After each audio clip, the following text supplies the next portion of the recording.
ese antropólogo, historiador y crítico literario francés que se llamó René Girard,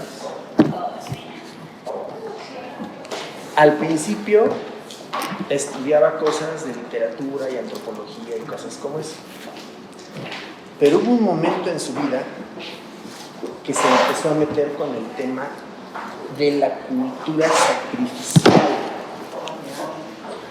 con el sacrificio y sobre todo con el chivo expiatorio en la cultura occidental, así tal cual. Su primer cañonazo que lanzó se llamó La violencia y lo sagrado, así un cañonazo frontal sobre el tema del sacrificio. Después hizo el otro, el del chivo expiatorio, y después hizo otro con un título evangélico precioso: Yo vi a Satanás que caía como un relámpago. Mientras estudiaba el tema del sacrificio en las culturas occidentales, el hombre, que era muy ateo en ese momento, descubrió a Jesús como el principal chivo expiatorio de la historia, que lo es, y se convirtió al cristianismo. Al grado de que en los años 80, principios de los 90, más o menos, los teólogos y teólogas latinoamericanos que empezaban entonces a escribir y a pensar y a hacer muchas cosas, se enteraron de lo que él había escrito. ¿Qué le dijeron, hermano? Que en un momento lo traían, subieron al salón de jóvenes por los... Claro, gracias.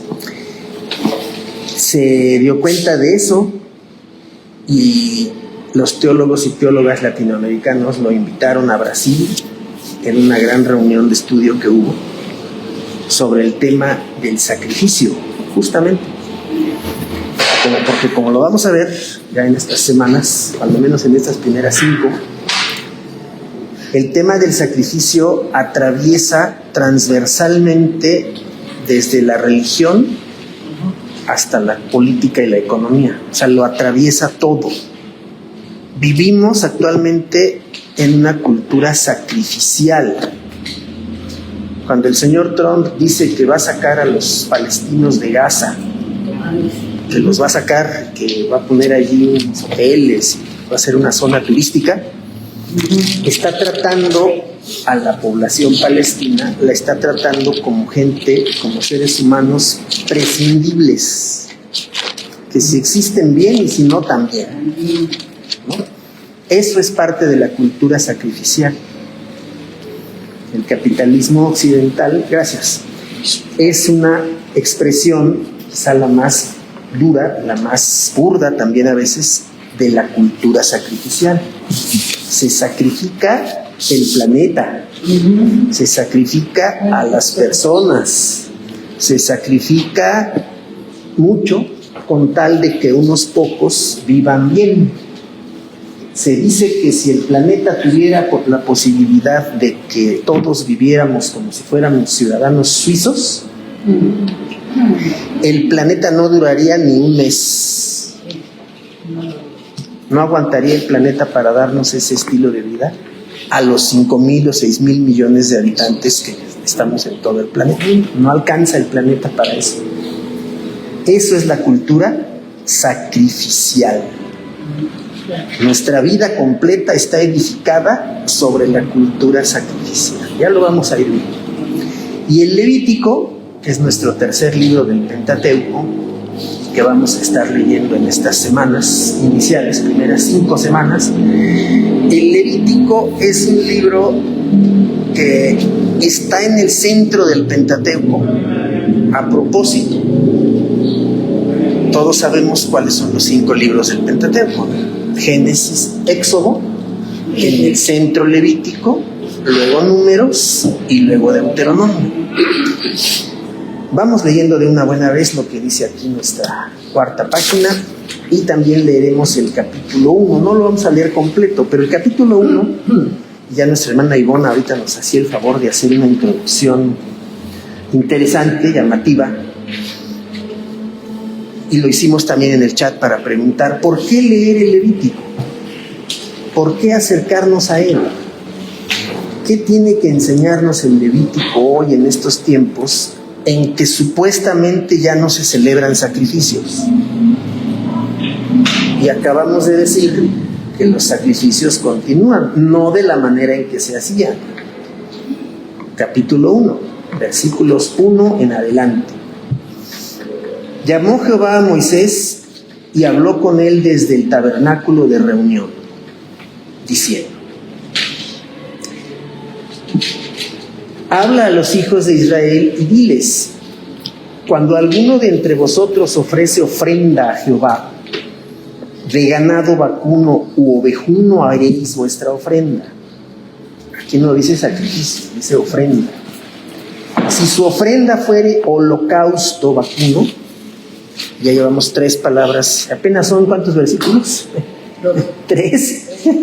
Y ya llevamos 3 palabras. Todavía la palabra sacrificio aún no aparece, pero sacrificio, ofrenda y holocausto, ya son 3 palabras que aparecen muchísimo en todo el libro. Si su ofrenda fuere holocausto vacuno, macho sin defecto lo ofrecerá, no se aceptarán hembras. De su voluntad lo ofrecerá a la puerta del tabernáculo de reunión delante de Jehová.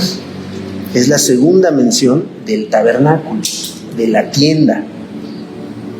Y pondrá su mano sobre la cabeza del holocausto y será aceptado para expiación suya. 4º término: sacrificio, ofrenda, holocausto y expiación. La fiesta de la expiación, que es con el perdón, que es el Yom Kippur, está en el capítulo 16 de Levítico. Entonces degollará el becerro en la presencia de Jehová. ¿Sí? Y los sacerdotes hijos de Aarón ofrecerán la sangre. ¿Qué palabra era ya? La 6ª. Sangre. Dice Hebreos: si no se derrama sangre, no hay expiación, no hay perdón de pecados sin derramamiento de sangre. Una respuesta que se dio a lo que preguntábamos, ¿verdad? Dice: ¿qué nos enseña o qué relación tiene el Levítico con el nuevo sacrificio, con el nuevo pacto de Jesucristo? Eso lo vamos a ver poco a poco. Perdón, pastor, ¿qué versión estás leyendo? Estoy leyendo la nueva versión internacional. No es la internacional, es la Reina Valera 60. 60. Sí, esa es la contemporánea, ¿verdad? Sí. Sí, esa es la 60. Sí, me traje la clásica. La clásica. La clásica. Es la clásica. ¿Qué? Pues entonces.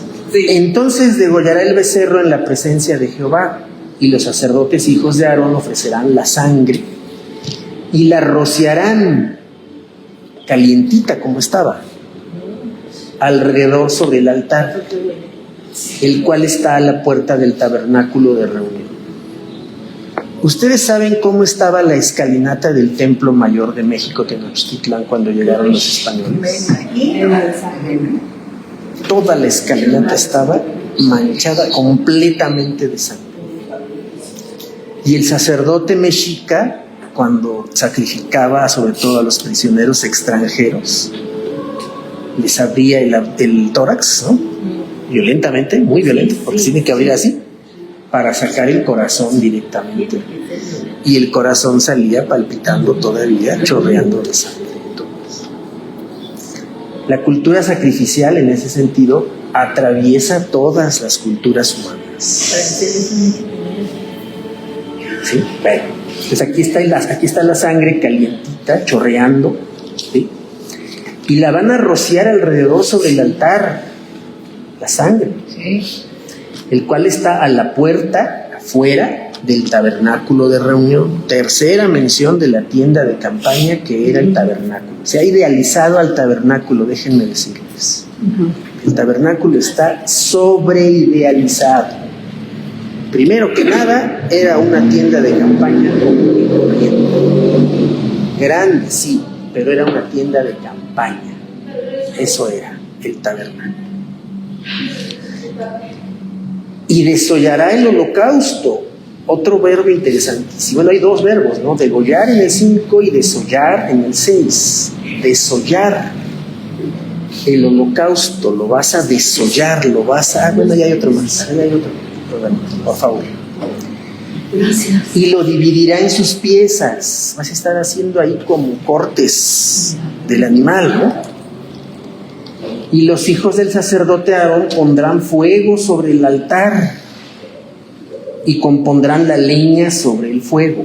Ya está hecho el sacrificio del animal tal cual, está chorreando, todo está lleno de sangre.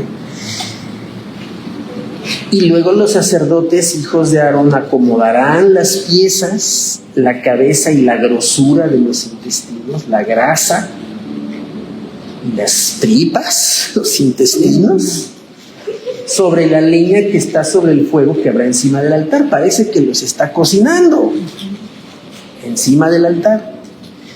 Bueno, el sacrificio en Israel también lo hemos sobreidealizado. Bueno, hemos sobreidealizado todo. Porque si nos vamos así, como lo vamos imaginando así crudamente, como aquí lo vamos describiendo, resulta que la idealización no tiene ningún lugar. Era un sacrificio cruento, violento, agresivo, en contra de una parte de la misma creación de Dios, ¿no? Aquí hay alguien a quien le gusta el toreo, A mí me gusta un tiempo pasado. o que alguna vez le haya gustado el toreo. Sí. No lo señale, hermano, no lo exhiba. Sí. Qué pena. A mí también me gustaba en una época. Es que tiene su magia. ¿En qué consiste la magia del toreo? Dinos, a ver, dinos. ¿En qué? Claro, la emoción que siente. ¿Emoción de qué? Es horrible ahora. No, termínale ya que... No, La termínale ya que emoción empezaste. cuando está el hombre con toda esa elegancia haciéndole La faena, al toro. Eso es lo que en realidad Si no lo mataran, capturaba a uno. Sí, ¿A ti te capturaba eso? sí me gustaba eso. digo, si no Era el torero. si no lo El torero mataran, haciendo esas. La faena. O sea, la parte teatral del torero. Sí, creo ¿Y el que acto más. cruento? No, pues sí, estaba horrible. No, vino, es que dijiste que era magia. Tenía su magia, dije que tenía pero su di magia. completo No le el paquete. como me dices tú, no le inventes. No, pero di completo el paquete. Eso, tenía su magia de la faena, la forma en que él hacía los pasos y todo. ¿Y la parte cruenta qué magia tiene? No, esa sí se tapaba uno los ojos, la verdad. Sí, estaba. Entonces ya no hay magia. No, por supuesto. Tienes encanto. Bueno, Hay un encanto, hay un atractivo, ¿no? que la mataron. Porque nosotros no veíamos de cerca lo que el toro estaba diciendo con su mirada. O sea, no veíamos sufrir al toro. No lo ¿Nunca? sí, claro. No lo Bueno, veíamos pero sufrir. creo que lo que buscaban, a mí nunca me gustaron los toros porque me daban muchos nervios que el toro agrediera al torero y El eso a toro mí se me estaba defendiendo. No, se claro, defiende. pero a mí me daban nervios, por eso no me gustaba verlo. ¿En cuántas partes se divide una faena? Tres. ¿La primera cuál es? Toda la. Cuando entra El baile. No es el baile. ¿Con qué se hace la primera parte? Ah, sí, con el Con el capote. Ahí no le hacen nada malo al toro. No. Reciben al toro incluso de rodillas en la puerta de salida, está hincado el toro y con el capote grandote, con moño y todo, recibe al toro. Es la primera parte de la faena. No es violenta, no es cruenta. Si el torero de se... las banderillas, ¿sí? No, esa es la segunda parte. Sí, Esa es la segunda. No, la primera parte de la faena no es violenta. Si el toreo se quedara solo en la primera parte de la faena, no habría ningún problema. Esa parte es fabulosa, es hermosa, es atractiva, ¿no? Sí. ¿Qué produce que el torero tenga la ropa tan ajustada? ¿Por qué se viste así el torero? sí tiene su ¿Por qué? explicación. Menos blanco. Ese es otro tema. Segunda parte de la faena. ¿Cuál es? Las banderillas y ¿Para qué se le ponen las banderillas al toro? para disminuir la fuerza. Cuando se le ponen las banderillas, en el momento en que se las ponen, y viene el caballo y todo lo que hacen, y la puya, ¿no? Sí. Para colocarlas, ahí ya es cruento, ahí ya es violento, ahí ya está la sangre a la vista, ¿no? Sí. Y entonces ya empieza ahí el segundo momento, ¿no? Y ya viene, en la tercera la cosa se pone brutal. Ya se pone feo. La tercera ya es cuando saca, ¿cómo se llama? Ya no es capote, ¿cómo se llama? La espada. Pero el trapo, digamos, ahorita nos acordaremos. Pero ya sale con la espada puesta en el sustituto del capote, viene la espada puesta Sí, claro. y ya viene la faena como tal. Y por supuesto el momento supremo, la tauromaquia, como le llaman, que es el ataque a la estocada. Entonces, regresando al punto, eso es parte de la cultura sacrificial, incluso explícita, visible. Se le ha querido incluso encontrar aspectos místicos al toreo, religiosos, muchas cuestiones que tienen que ver con eso. Pero aquí, como vamos a estar viendo el paquete completo del sacrificio y de la cultura sacrificial, nos vamos a dar cuenta de eso. Esto es un sacerdote, eso es un sacrificio ritual, es una violencia ritual, es una violencia religiosa, es una violencia teológica. Es Dios ordenando: me sacrificas a ese animal para mí. ¿Cómo funcionaba el sacrificio? Eso lo vamos a ver con calma.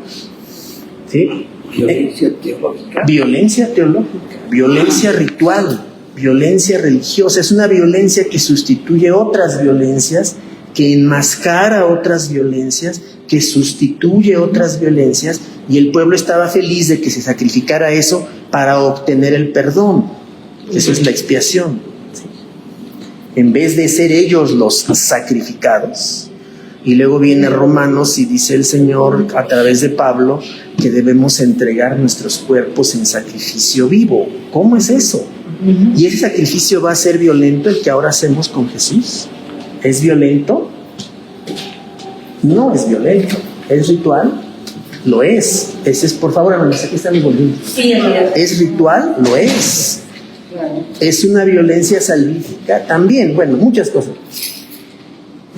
Acomodarán las piezas, la cabeza y la grosura sobre la leña. Eso se está cocinando prácticamente. Y lavará con agua los intestinos y las piernas. Y el sacerdote, estamos en Levítico 1:9. Y el sacerdote hará arder todo sobre el altar. Todo va a arder. Todo. Holocausto es. Este versículo es precioso.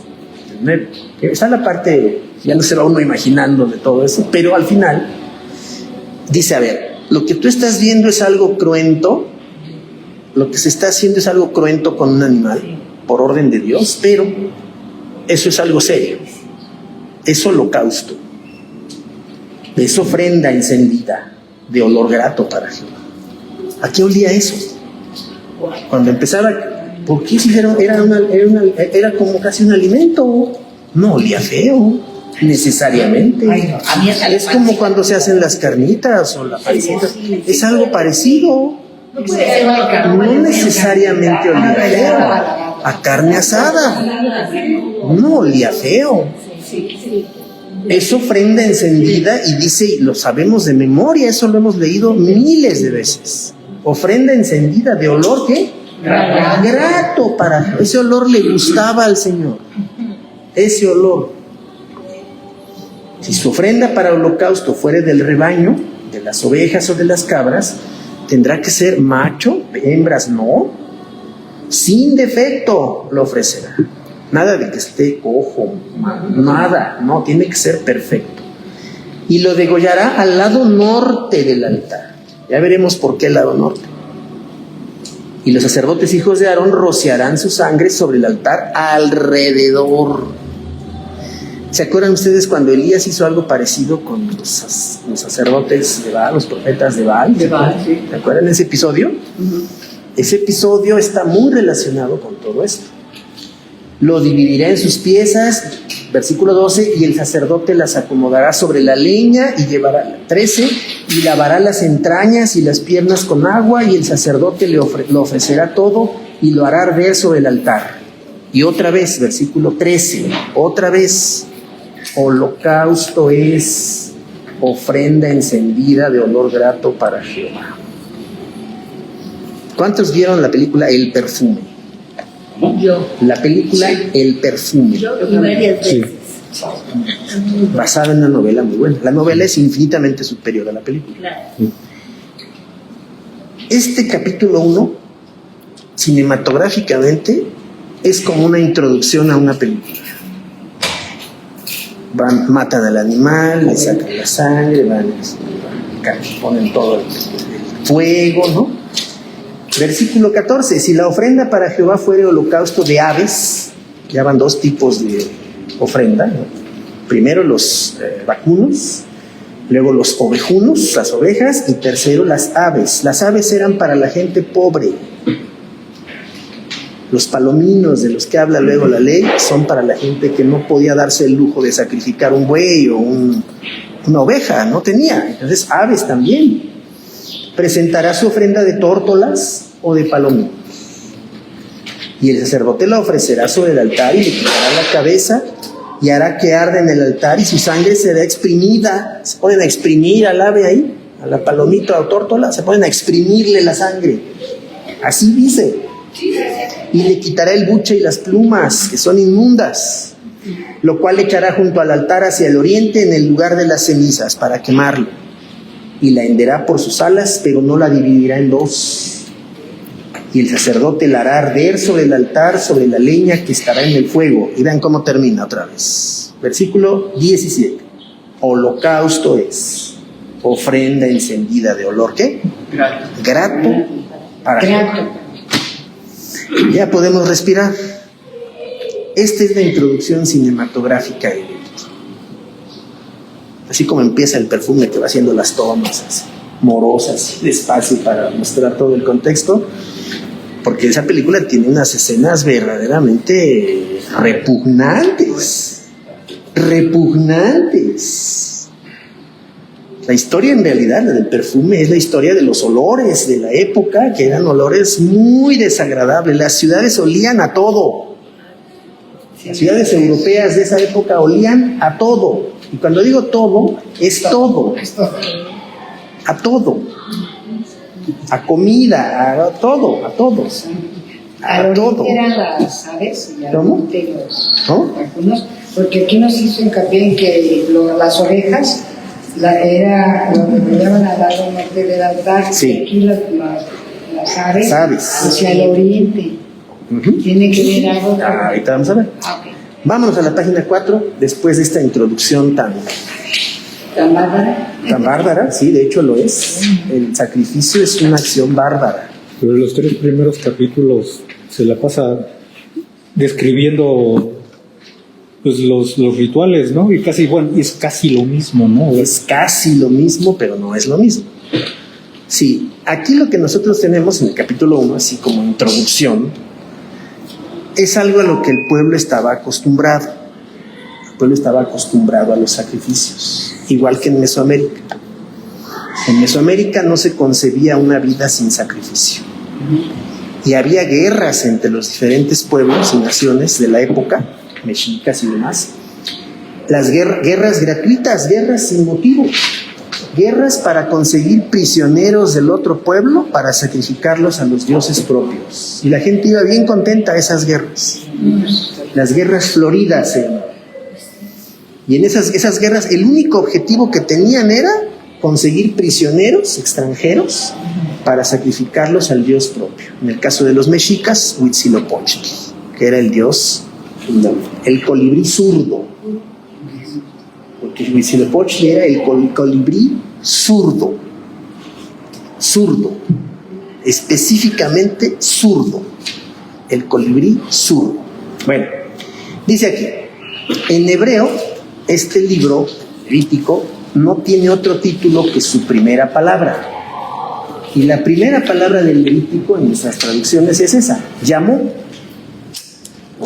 Jehová a Moisés. Cada libro del Antiguo Testamento, especialmente del Pentateuco, lleva nombre hebreo basado en la primera palabra que aparece. No se llama Génesis, no se llama eso, son nombres griegos esos. Hasta Levítico es nombre griego. Y aquí la palabra llamó es la palabra Wawikra, Babikra, llamó a Moisés, llamó Jehová a Moisés. El título griego dado por la traducción de los 70, la Septuaginta, Levítico, se presta a confusión, pues este libro no habla de los levitas más que una sola vez. en el capítulo 23. En realidad, habla de ellos muchas veces indirectamente, ya que habla de los sacerdotes que forman un clan de la tribu de Leví, pero los llama eufemísticamente, porque es la otra forma de llamarlos, en vez de decirles levitas, les llama sacerdotes hijos de Aarón. Eso está en el versículo 5, 1:5. Los sacerdotes hijos de Aarón, no les llaman los levitas. Y eso es a propósito, para subrayar el sacerdocio de Aarón, que fue el primer sacerdote de esta historia, y no sacerdotes levitas como en el Deuteronomio. En Deuteronomio sí se les llama así. Lo que deja de lado a la mayor parte de la tribu. Entonces aquí solo se habla de sacerdotes, porque no todos los levitas eran sacerdotes. Más aún para que los libros, más aún que para los libros que lo enmarcan, Éxodo y Números, porque el Levítico es, para quienes llegaron después, el Levítico está en el centro del Pentateuco, a propósito. Y en el centro del centro está el capítulo 19. El capítulo 19 del Levítico es una de las expresiones, tal como decía nuestro hermano Miguel Andrés, es una de las expresiones más renovadoras, transformadoras, de lo que uno esperaría de un libro como este. Dicen los expertos, este libro está completamente alejado de nuestra sensibilidad moderna. Pues sí, pero ahí en la colonia Nochebuena se hacen sacrificios cada domingo. En Insurgentes, por la ciudad de los deportes, donde está la Plaza México. Así es. Cada semana se hacen sacrificios y todo el mundo tan contento en el siglo XXI. Y todavía peleando porque el gobierno les siga permitiendo hacer eso. Peleando legalmente, jurídicamente. ¿Perdón? ¿Qué se sacrifica? Toros. La plaza de toros. Y eventualmente, cuando el toro logra defenderse bien, eventualmente se sacrifican personas cuando el toro acaba con un toro. Eso también es un sacrificio. Bueno, lo cual está palpitando todo el tiempo mientras sucede la faena. Y cuando lo indultan al toro. Ah, eso está precioso, pero no se salvó de la violencia que ejercieron contra él. Sí se salva, le salvan la vida.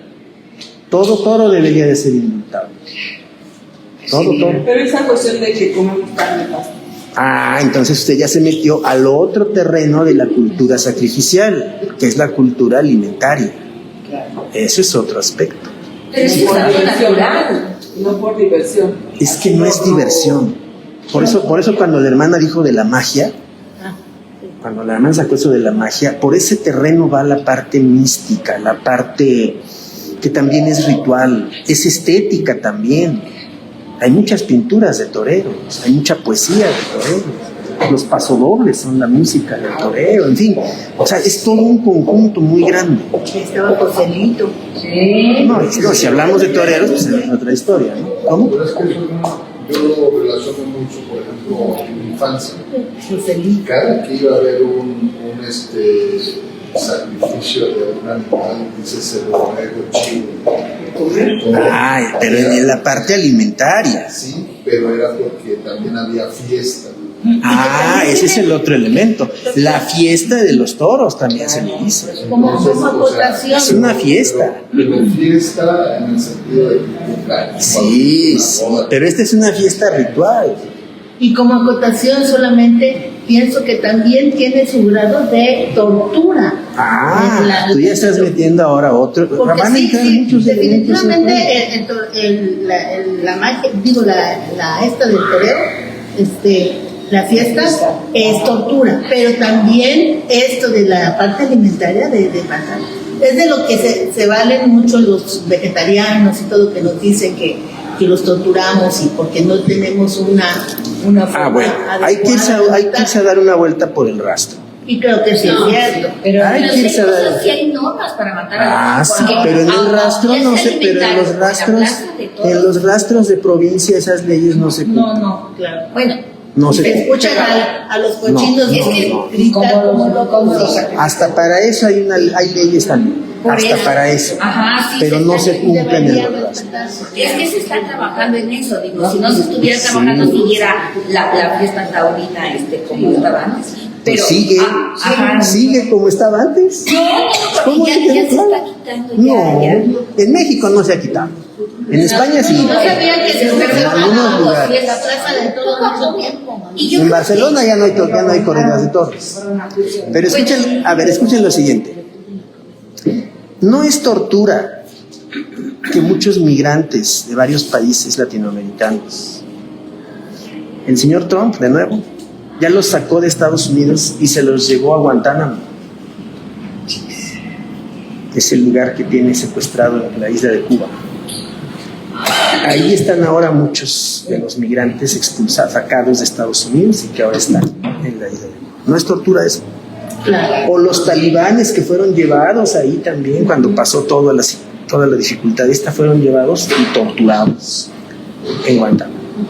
Entonces, estamos en los extremos, desde la parte alimentaria hasta la parte ritual. Esos son los extremos. La parte alimentaria es necesaria, decimos, con todos los problemas que tiene también. La parte alimentaria, la parte más positiva, digamos, del sacrificio. La parte ritual o la parte de la violencia simbólica, ese es otro punto. La violencia simbólica también destruye, también es dañina, también es perjudicial, también es criminal, la violencia simbólica. El linchamiento de personas, aunque no sea físico, cuando es físico es terrible. Y en México sigue habiendo linchamientos casi cada semana. En México. Cuando el linchamiento es simbólico, acaba con la reputación de una persona, acaba con su vida, acaba con su trabajo. Y también es linchamiento simbólico y hay violencia simbólica. ¿Sí? Bueno, seguimos. El Éxodo y los Números, más aún que ahí, se plantea la cuestión de los límites de este libro. El tamaño que tiene, dónde está ubicado. Hoy tal vez no alcancemos a ver la parte de las citas de Éxodo y las citas de Números, que son las que enmarcan al Levítico. El Levítico está enmarcado entre Éxodo y entre Números. Ahí está colocado en medio, a propósito, para ser el centro del centro. Por lo que respecta al final, habría una buena conclusión en el 26.6.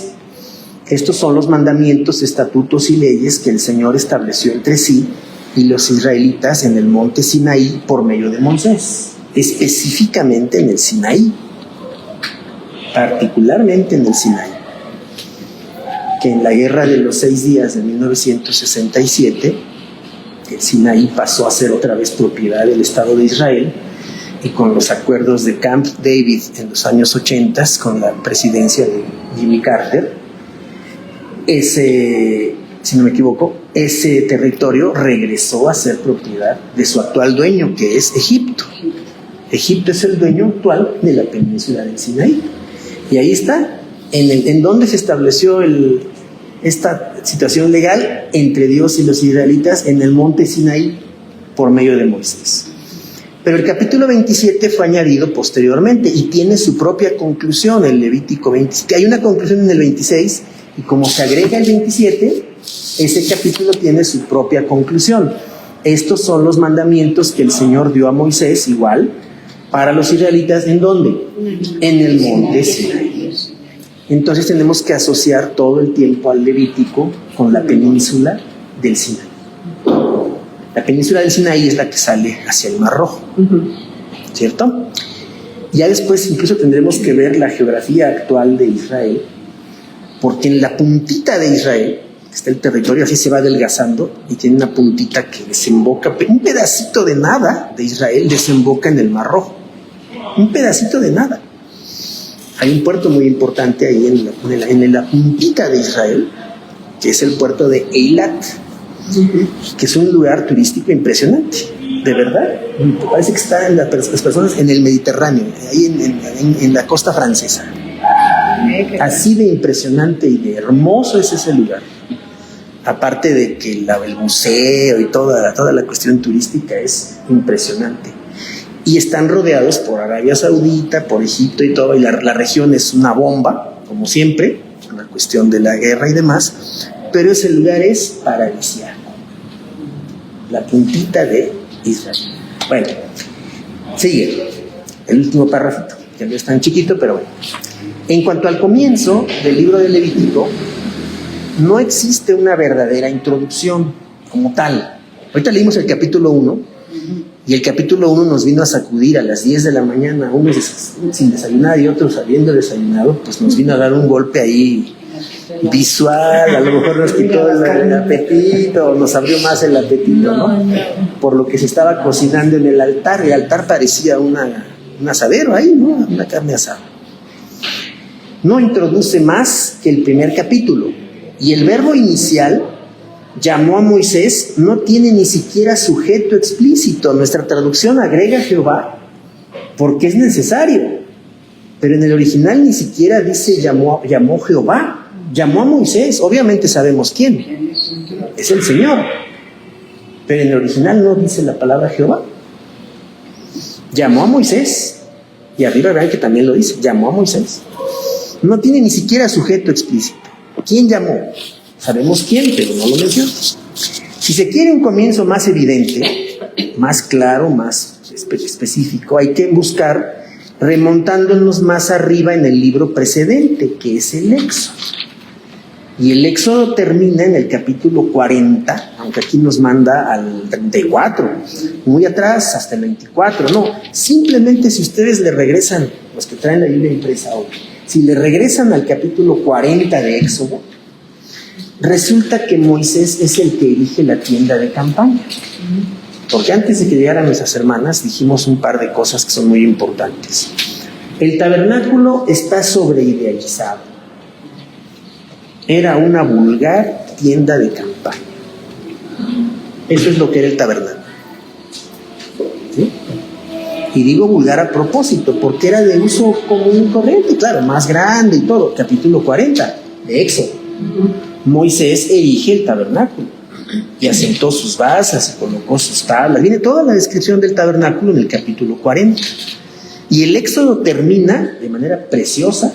Cuando ya termina de hacer todo el tabernáculo, colocó el altar y dice aquí que ya se había hecho un sacrificio también, aunque aquí creo que de aquí sí se lo aventó Moisés, ¿eh? Sí. No mencionan a Aarón al principio, sí estaba por ahí, llevarás a sus hijos y demás. Colocó el altar del holocausto y sacrificó sobre él holocausto y ofrenda como Jehová había mandado a Moisés. Y puso la fuente entre el tabernáculo de reunión y el altar. Estoy leyendo el versículo 30 del capítulo 40. Pero el capítulo 40 de Éxodo termina diciendo: entonces una nube cubrió el tabernáculo de reunión, y entonces la tienda de campaña común y corriente y vulgar deja de ser vulgar. Deja de ser común y corriente y se convierte en un lugar, la palabra tabernáculo que es idolatrada por muchos, ¿no? Se convierte en un lugar donde va a estar la gloria de Jehová. Nada. Éxodo 40 termina de manera impresionante. Y no podía Moisés entrar ahí. Él la había preparado y organizado y mandado a hacer y todo, la tela, esto y demás, pero él no podía entrar porque la nube estaba sobre él. Y vean cómo termina el versículo 35: y la gloria de Jehová lo llenaba el tabernáculo. Entonces ya no podía ser vulgar ni común ni corriente, de ninguna manera. Era una tienda de campaña común y corriente como nuestras actuales construcciones, que son lo que son, pero el Señor viene y se instala en el lugar y el lugar cambia entonces de sentido y de significado. Y cuando la nube se alzaba del tabernáculo, se iba, entonces los hijos de Israel podían moverse en sus jornadas. Cuando estaba la gloria ahí adentro, no se podía hacer nada. Era una especie de humo, algo así. Pero si la nube no se alzaba, no se movían hasta el día en que ella se alzaba. Ahí estaba la nube. Porque la nube de Jehová, versículo 38, y así termina el Éxodo 40-38. La nube de Jehová estaba de día sobre el tabernáculo y el fuego estaba de noche sobre él, a vista de toda la casa de Israel en todas sus jornadas. El libro del Levítico entonces transcurre completito en el desierto. completito. El tabernáculo, tan sobreidealizado por todos, judíos y cristianos por igual, el tabernáculo fue el antecedente del templo. Y ahorita vamos a decir una barbaridad, rayana en la herejía, pero que es muy necesaria. Y estemos con temor y temblor. Dios hubiera preferido que nunca se hubiera construido un templo. Claro, yo sí creo eso. Dios hubiera preferido que jamás se hubiera construido un templo, porque el templo de Salomón también se construyó con base en una cultura sacrificial. El sacrificio, sí. Se sacrificó al pueblo de Israel para construir el templo. O sea, no los mataron, no los sacrificaron en un altar, no. Es como cuando hoy se dice, es que en el altar del capitalismo se sacrifican millones de personas. No hay un altar visible en ningún lugar donde se esté matando personas. No. En la misma iglesia de San Pedro también fue mucho sacrificio. Y otras también, Sí. no solo es, Bueno, pero no, casi todas. Es el Moloch, Se sacrifica entonces, ¿no? claro. Y Dios probablemente hubiera preferido que nunca se hubiera construido un templo. Él hubiera preferido y hubiera estado feliz de que siguiera nada más en el tabernáculo. Sí. Es muy probable, ¿no? Con eso ya nos quitamos un poquito la acusación de herejía. Porque los templos los llevamos en la sangre y no advertimos suficientemente la parte histórica de la construcción del templo de Salomón. Sí alcanza a reflejar eso que estamos diciendo, el sacrificio del pueblo, al grado de que cuando se empieza a dividir el pueblo y viene la protesta y la división terrible con Jeroboam, el grito de batalla es: a tus tiendas, Israel. Tiendas de campaña como el tabernáculo. A tus tiendas en el desierto. Regresemos a las tiendas. Nosotros no tenemos nada que ver con la familia de David. Ese fue el grito de batalla de Jeroboam. Y en eso del ambiente de David y de Salomón estaba la parte del templo. Y tanto es así que las tribus del norte, que se separan de Judá y de Benjamín, que son las dos tribus del sur, construyen sus propios templos, recuperan sus antiguos santuarios, que ya no eran tabernáculos, ya eran templos construidos en muchos otros lugares de la tierra de Israel. Los libros de Reyes, sobre todo, a esos lugares les pegan con tubo. Son lugares idolátricos, son los lugares altos, son los lugares que no debieron existir. El verdadero lugar donde Dios está es el monte Sión, es Jerusalén, es la ciudad de David. Y viene la resistencia oficialista para impedir que esos cultos tuvieran peso e importancia. Y hay muchos problemas más alrededor de ello, pero bueno, terminamos con el parrafito, creo que sí alcanzamos a lograrlo. Si se quiere un comienzo más evidente, ya dijimos, hay que irnos a Éxodo. Pero vean qué bonito está Éxodo 40. En Éxodo 40 está la construcción de la tienda, del tabernáculo, y está eso de la gloria de Dios, que es maravilloso. Que introduce una larga serie de consignas dadas a Moisés para que las transmita a los sacerdotes y al pueblo. Esta serie continúa además después de Levítico 26, y acuérdense que el 27 fue agregado, al menos hasta Números 10. Entonces, Levítico está enmarcado claramente entre Éxodo y Números. Hay una parte del Éxodo donde empieza todo lo que va a venir en Levítico y hay una parte de Números donde también se cierra el círculo. Sin embargo, se interrumpe en 3 ocasiones para dejar lugar a relatos que significan la primera aplicación de tal o cual prescripción. Cuando hay una prescripción nueva, una orden nueva, una ley nueva, porque hay muchas leyes nuevas en el Levítico, Todo el capítulo 18, por ejemplo, Levítico 18, todo ese capítulo está dedicado a la ética sexual. A la ética sexual. No te acercarás a tu padrastro, a tu madrastra. No tendrás relaciones con tu hermanastra. Hasta tal o cual línea de consanguinidad vas a poder casarte con una persona, pero si no rebasa esa consanguinidad, no te puedes casar con ella. No vas a violar a tu hermana. No va a haber incesto en Israel. Va a haber respeto por el cuerpo de las personas. No se dice así. Tampoco se usa la palabra ética.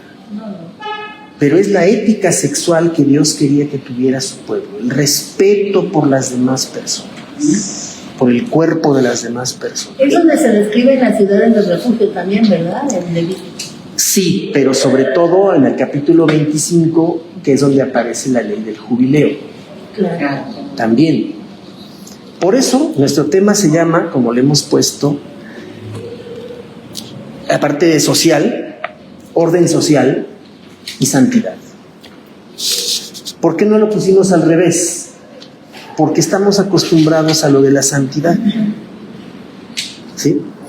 Acuérdense ahora que estuvimos viendo con el grupo de aspirantes a miembros, estuvimos viendo esto de la historia del pietismo y demás, y hay una parte de la historia de la iglesia donde la santidad se volvió la obsesión de algunas iglesias, especialmente de las derivadas del metodismo y particularmente la iglesia del Nazareno, que se sale del metodismo y su bandera es la santidad. Esa es su bandera, la santidad, con todo lo bueno que tiene, sin duda alguna, claro, pero esa es la obsesión de la iglesia del Nazareno. Por eso se salieron del metodismo, para subrayar la santidad, porque los metodistas se les hacen mundanos de lo peor. Para un nazareno, un metodista es un mundano. Y de ahí salieron. Y de ahí salieron. ¿Por qué? Subrayando son las llamadas iglesias de santidad. El Nazarena no es la única, pero son iglesias de santidad. Entonces por eso lo pusimos al revés. Primero va el orden social, pero también va la santidad. Yo soy santo y quiero que mi pueblo sea santo, dice el Señor. ¿Sí? Eso es de rigor y lo subraya muchas veces, ¿no? Sí. Entonces, cada vez que hay una nueva ley, se significa la primera vez en que se cumple, ¿sí? La primera vez que se realiza. Ya hay ejemplos. Ahorita el tiempo ya nos ganó, pero bueno, la dimensión narrativa se encontrará de otra manera en las bendiciones y las maldiciones del capítulo 26. Por supuesto, este libro no podía estar sin maldiciones y bendiciones. Y de una vez vamos a responder a esa respuesta que se dio, porque por eso trajimos aquí los dos cuadernitos, el de base, que es el Levítico, la ley de santidad, es el de base, pero este otro, del cual encontré solo un ejemplar impreso, aunque también está en PDF, el sacrificio de Cristo y de los cristianos. Porque hablar del Levítico y no referirse al sacrificio es imposible. Y de una vez va la respuesta. Ya la dijimos hace rato. El libro del Nuevo Testamento que complementa, responde y refuta al Levítico, es el verbo más duro, el final, ¿no?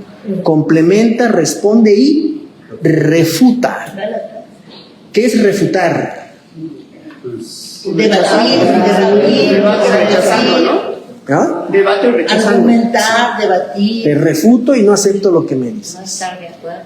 No estoy de acuerdo con lo que piensas. Es más, pero es un complemento y también es una respuesta. Es la carta a los hebreos. Hebreos, un ejemplo. La carta a los hebreos le contesta al Levítico, lo complementa y lo refuta. Ya no es necesario hacer sacrificios. El único y absoluto sacrificio que se hizo fue en la cruz y ya no puede haber más. Pero cuidado, ya nos vamos. Cuando el libro de Hebreos, la carta a los hebreos dice ya no puede ni debe haber sacrificios, eso abarca no solamente la cuestión religiosa o de salvación. Ya no puede haber sacrificios de unos para que vivan otros. El capitalismo y cualquier otro sistema económico que sacrifique personas, aunque no las ponga en un altar y no lo hace así. A veces sí es burdo y llega a hacerlo. A veces. Bueno, cuando mandan a la guerra ahí como carne de cañón a los hispanos. Yo pensé que ibas a decir a los coreanos que están apoyando a Rusia en Ucrania. No, a los hispanos que mandan a la guerra. Pensé que te ibas a referir a los coreanos. Bueno, Pensé, pero bueno. también los coreanos. Lo que Hebreos plantea es algo que rebasa la religión y rebasa la salvación. Hebreos por eso es tan importante, porque le contesta, refuta y complementa al Levítico, pero va mucho más allá que el Levítico, porque el sacrificio de Cristo es un sacrificio absoluto, metafísico, que rebasa todos los límites de cualquier idea sacrificial, y el sacrificio de Cristo prohíbe, enjuicia y desenmascara toda forma de sacrificio que se haga en la vida humana, toda, hasta la de nuestra mamá, cuando nos reprocha que nos crió y que pasó 9 meses llevándonos y que en el momento del parto sufrió un montón. Sí, por tu culpa. Por tu culpa, yo me sacrifiqué por ti. Pues muchas gracias, mamita, pero no debe de ser. De verdad. Ni siquiera esa idea sacrificial del 10 de mayo. Luego dicen, yo Sí, no te lo pedí. Sí, claro, obvio, sí, por supuesto, es la respuesta obvia. ¿Para qué lo hiciste si me lo ibas a estar recalcando, ¿no? Bueno, hasta ese nivel de sacrificio, que es muy elemental, pero muy repetido en nuestro país, toda forma de sacrificio es cuestionada y eliminada potencialmente por el sacrificio de Cristo. Y entonces, al leer en Levítico sobre cómo se hacían los sacrificios y cuál era el sentido del sacrificio, y con este otro tema ya nos vamos, porque lo vamos a ir viendo con calma, y está en el cuaderno y está en todas partes. El Levítico funciona gracias a la separación entre lo sagrado y lo profano. No se puede entender el Levítico sin una claridad en cuanto a la separación clara en su época entre lo sagrado y lo profano. Quítate tus chanclitas, le dice el Señor a Moisés, quítate tus chanclitas, porque el lugar que estás pisando, santo es.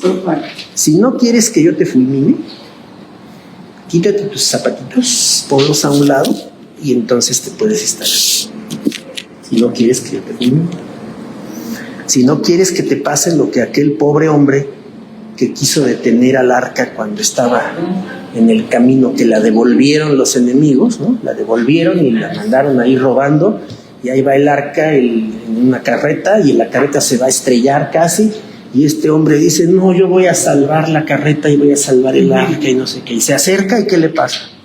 Queda fulminado. Queda fulminado por lo sagrado.